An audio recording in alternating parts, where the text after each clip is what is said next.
আসসালামু আলাইকুম ভিউয়ার্স, আশা করছি আপনারা সবাই ভালো আছেন, সুস্থ আছেন। আজকের থাম্বনেল দেখে নিশ্চয়ই অলরেডি বুঝে গেছেন যে আজকে আমরা একটি রিবন কাজের ড্রেস দেখব। এটা একটি বেবি ফ্রক। বেবি ফ্রকে একটি রিবন দিয়ে কাজ করা আজকে দেখাবো। ডিজাইনটা খুবই কিউট।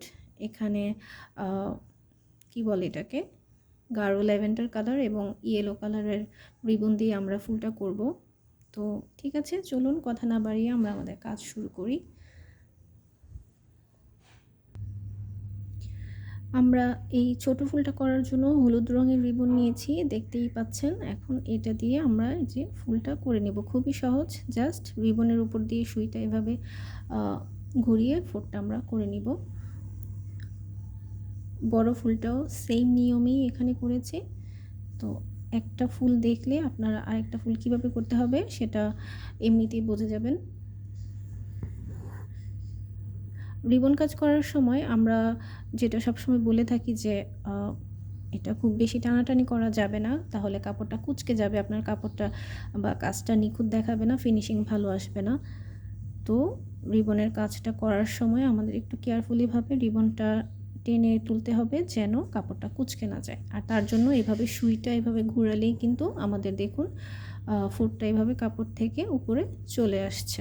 খুব বেশি টানাটানি করার কোনো প্রয়োজন নেই। হ্যাঁ, যখন রিবনটা একটু মোটা হয় তখন সেটা আমাদের ফুটটা করার জন্য একটু কষ্ট বা অসুবিধা হয়ে থাকে, কিন্তু তারপরেও যদি আমরা টানাটানি করতে যাই তাহলে কাপড়টা নষ্ট হবে বা কুঁচকে যাওয়ার সম্ভাবনা থাকে। এজন্য আমাদের জাস্ট এই যে সুইটা দেখুন এভাবে ঘোরালেই উপর থেকে এভাবে চলে আসবে।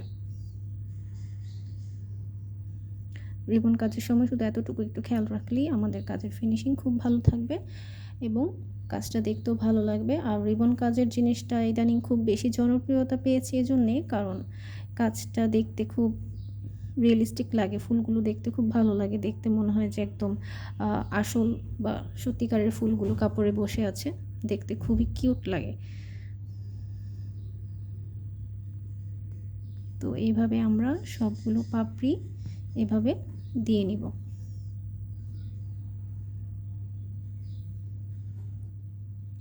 এবং মাঝের যে বৃত্তটা সেটা আমরা সুতা দিয়ে যেভাবে ফ্রেঞ্চ নট করি, এই রিবন দিয়েও সেভাবে আমরা ফ্রেঞ্চ নট করে দেখুন এভাবে করে দিয়ে নিলেই হয়ে যাবে। এই তো হয়ে গেল আমাদের ফুল করা। কত সহজে আমরা রিবন দিয়ে ফুল করে নিতে পারি। এই ড্রেসটা বা এই ডিজাইনটা দিয়ে কিন্তু শুধু যে বেবি ফ্রক করা যাবে তা না, আপনারা কামিজের এক পাশে করতে পারবেন, কুর্তির এক পাশেও করতে পারবেন। এমনকি এইভাবে করে লতার মতো করে ডিজাইনটা আপনারা কামিজের এবং বেবি ফ্রকের নিচের যে বর্ডার হয় আপনারা বর্ডার লাইনেও ডিজাইনটা করতে পারবেন। আমি কিন্তু এই বেবি ফ্রকের বর্ডার লাইনেও ডিজাইনটা করব এবং ইনশাল্লাহ যখন ড্রেসটা কমপ্লিট হবে আপনাদের সাথে অবশ্যই শেয়ার করব। এখন সেমভাবে আমরা এই ডিজাইনটার জন্য দেখুন পাতা করে নিচ্ছি। এটা একটা সেদ্ধ জলপাই রঙের সবুজ কালার, একদম গাঢ় সবুজটা এখানে ভালো লাগবে না, তাই আমি এই কালারটি ইউজ করেছি। আপনারা আপনাদের পছন্দ মতো কালার কম্বিনেশন দিয়ে অবশ্যই ডিজাইন মেক করবেন। আপনাদের যে কালার পছন্দ হয় সে কালার দিয়ে করতে পারবেন।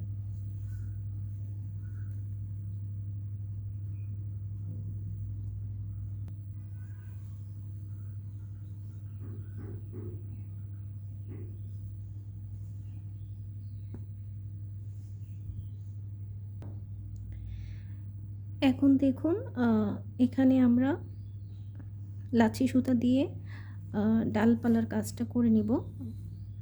আমি উপরের ডালগুলো দেওয়ার জন্য 4 তার সুতা নিয়েছিলাম আর এখানে নিয়েছি 2 তার, যেহেতু এটা নিচের ডাল আমি চাচ্ছি এটা একটু চিকন করে দেখানোর জন্য। আপনারা চাইলে সেমভাবেও রাখতে পারেন, কোনো সমস্যা নাই।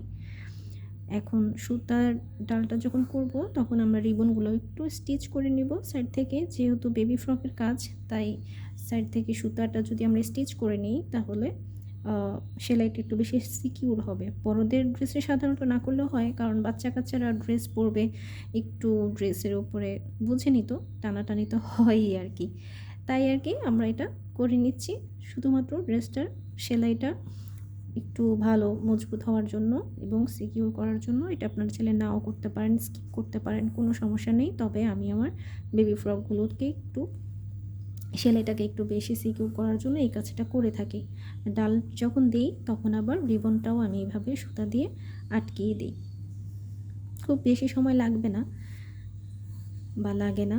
তো এটা করে নিলে কোনো সমস্যা তেমন একটা হয় না। এই তো দেখুন, একটা কাজ আসলে কমপ্লিট না করা পর্যন্ত ডিজাইনটা বোঝা যায় না। এই যে এখন যেহেতু আমাদের কাজটা শেষ হয়েছে, তো এখন আপনারা দেখতে পাচ্ছেন ডিজাইনটা কতটা কিউট লাগছে। এখানে আরও কিছু আপনারা চাইলে ফ্রেঞ্চ নট দিয়ে দিতে পারেন। জানেনই তো ফ্রেঞ্চ নট ডিজাইনটা এরকম যে আরও বেশি এটা গর্জিয়াস করে তোলে যে কোনো ড্রেসকেই। তো আপনারা এই ডিজাইনটা দিয়ে কিন্তু কুশন কভারও করতে পারেন। তখন কি করবেন, এখানে রাউন্ড করে আরও কয়েকটা ফুল দিয়ে নিলেন, অনেকটা মুন শেপ চলে আসবে। তো এভাবে আপনারা কামিজের border line, cushion cover, kurti, পাঞ্জাবিতেও কাজ করতে পারেন, কোনো সমস্যা নেই। এবং ইনশাল্লাহ আমি এই বেবি ফ্রকটাতেই বর্ডার লাইনের কাজটা যখন করব আপনাদের সাথে অবশ্যই শেয়ার করার জন্য আবারও নিয়ে হাজির হব। তো আশা করছি বন্ধুরা আমার আজকের ভিডিওটি আপনাদের কাছে ভালো লেগেছে।